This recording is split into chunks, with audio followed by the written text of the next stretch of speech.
வெறு வந்த செய்யாமை, வெறு அச்சம் பயம் அது வந்துடுச்சுன்னா அதை நாம கடைபிடிக்க கூடாது, செய்யாம இருக்கணும், செயல்படாம இருக்கணும். இதுதான் இந்த அதிகாரத்துக்கு உண்டான பொருள். அதனுடைய சாராம்சமாக இப்படியும் இந்த கோணத்திலும் நாம பார்க்கலாம்.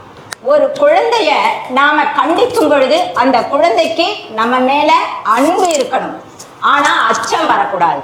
ஒரு குடும்ப தலைவர் தன்னுடைய மனைவியை அடக்கும் பொழுது அங்க அன்புதான் தெரிய வேண்டும், கண்டிப்பு தெரியக்கூடாது.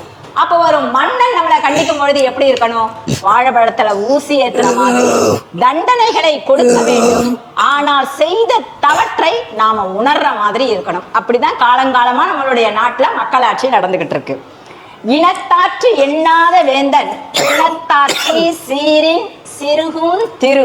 நம்மளை விட்டு மகாலட்சுமி போயிடுவாங்க. எப்போ? கோபம் நிறைய வந்துச்சுன்னா. அதுலயும் ஒரு மன்னன் கிட்ட இருந்து மகாலட்சுமி போனா, செல்வம் போனா நல்லா இருக்குமா?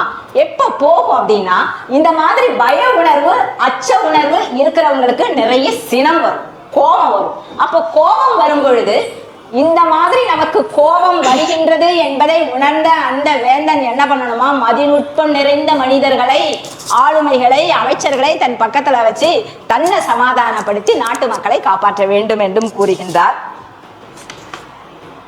அன்பு என்பது, அன்பு காட்டி திருத்துவது என்பது நம்பிக்கையை கொடுக்கும்.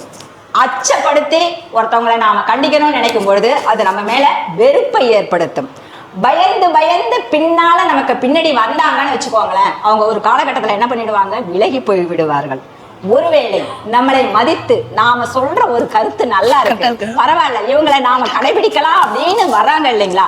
நாம கண்டிப்பாக இருந்தால் கூட நம்மை பின்பற்றி வருகின்றவர்கள் என்றுமே நம்மை விட்டு பிரிந்து போக மாட்டார்கள், நம்மை கடைபிடிப்பார்கள் என்ற கருத்தையும் அவருடைய அதிகாரத்தில் அழகாக விளக்கினார். அமராவதிக்கு பாராட்டு.